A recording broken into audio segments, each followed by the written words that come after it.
Hi, this is Roja. Welcome to Ground Report. Krishna తుంగభద్రల సంగమం జోగులాంబ ఆలయం ఈ నియోజకవర్గానికే తలమానికం. అయితే రెండు నదుల మధ్యలో ఉన్న ఇక్కడ సాగునీరు తాగునీరు లేదు. జాతీయ రహదారిపై ఉన్న నియోజకవర్గంలో సరైన రోడ్లు లేవు. ఇప్పటికే ఈ సెగ్మెంట్ ఏదో మీకు అర్థమైపోయి ఉంటుంది. అదే అలంపూర్. మహబూబ్ నగర్ జిల్లాలోని ఈ కాన్స్టిట్యుయెన్సీపై ఇవాల్టి గ్రౌండ్ రిపోర్ట్.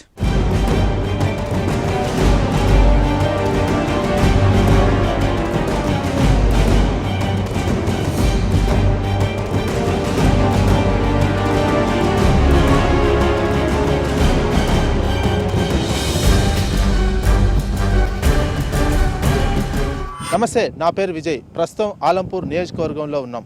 దక్షిణ కాశీగా పిలువబడే 5వ శక్తిపీఠం జోగులాంబ దేవాలయం ఆలంపూర్ నియోజకవర్గంలోనే ఉంది. నీటి వివాదాలకు ఆలంపూర్ నియోజకవర్గం కేంద్ర బిందువు.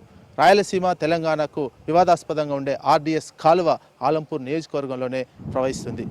ఇక ఆలంపూర్ నియోజకవర్గ రాజకీయ ముఖ చిత్రాన్ని ఇప్పుడు చూద్దాం.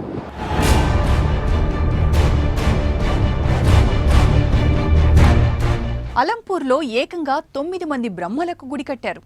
ఇంతమంది సృష్టికర్తలకు పూజలు చేస్తున్నా తమ తలరాతలు మారటం లేదంటున్నారు ఇక్కడి జనం.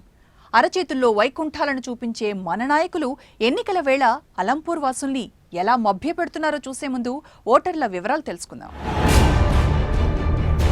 మహబూబ్ నగర్ జిల్లా ఆలంపూర్ నియోజకవర్గంలో మొత్తం ఓటర్లు 1,88,678. ఇందులో పురుషులు 93,192 అయితే స్త్రీలు 95,486.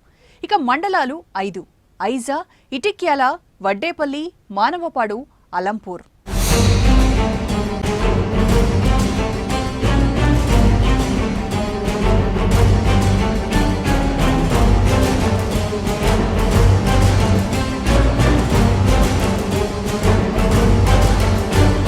తెలంగాణ రాయలసీమలను కలిపే నియోజకవర్గం అలంపూర్.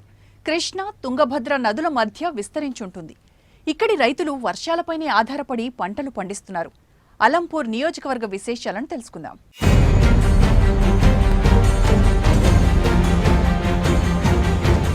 అలంపూర్ పేరు వినగానే మనకు గుర్తొచ్చేది జోగులాంబ ఆలయం.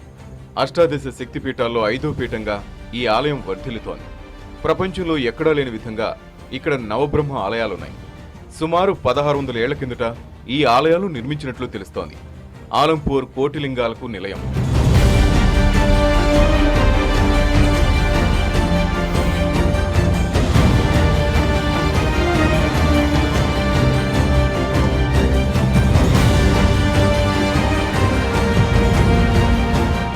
ఇది మహబూబ్ నగర్ జిల్లాలోందే అయినా కర్నూలుకు కేవలం 30 కిలోమీటర్ల దూరంలో ఉంటుంది. కర్నూలు నుంచి ఆలంపూర్కు వెళ్లే దారిలో తుంగభద్ర నది ఉంటుంది. రాయలసీమ సంస్కృతి ఈ నియోజకవర్గంలో కనిపిస్తుంది.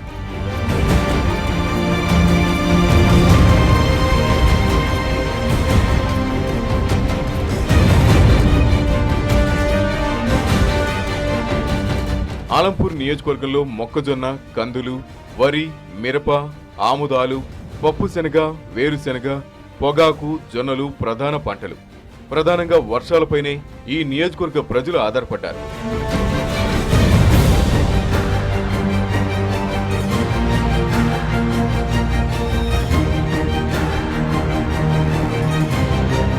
అయితే ఆర్డీఎస్ కాలువ నుంచి ఐజా, వడ్డేపల్లి, మానవపాడు మండలాల్లోని కొంత భాగానికి సాగునీరు వచ్చే సౌలభ్యం ఉంది.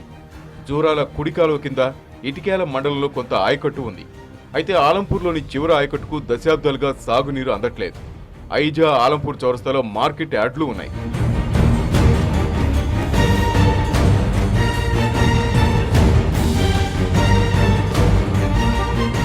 నలభై 44వ జాతీయ రహదారిపై ఆలంపూరు పట్టణం ఉంది. ఈ సెగ్మెంట్లో ఈ నేషనల్ హైవే సుమారు 50 కిలోమీటర్లు వెళ్తుంది. అలంపూర్ సెగ్మెంట్లో పాలిటిక్స్ చాలా రంజుగా ఉంటాయి. ఇక్కడ ఫలానా పార్టీ లేదా వ్యక్తిది ఆధిపత్యం అని చెప్పలేని పరిస్థితి. ఎలక్షన్స్ జరిగిన ప్రతిసారి ఓటర్లు విలక్షణ తీర్పునివ్వడం ఇక్కడ స్పెషాలిటీ.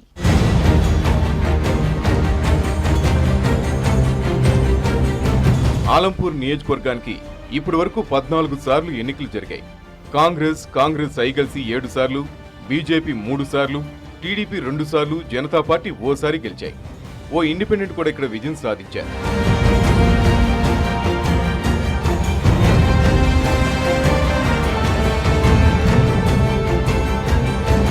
2009లో కాంగ్రెస్ అభ్యర్థి అబ్రహం ఇక్కడ గెలుపొందారు. టీడీపీ అభ్యర్థి డాక్టర్ ఆర్ ప్రసన్నకుమార్పై అబ్రహం 1200 ఓట్ల మెజార్టీతో గెలిచారు. 2004లో చల్లా వెంకటరామరెడ్డి ఇక్కడ ఇండిపెండెంట్ గా గెలవడం విశేషం. ఈయన మాజీ రాష్ట్రపతి నీలం సంజీవ్ రెడ్డికి మనవడు. 4 పార్టీల పోరులో ఎవరి వ్యూహాలేంటి? వివరాలు బ్రేక్ తర్వాత చూద్దాం. Stay tune.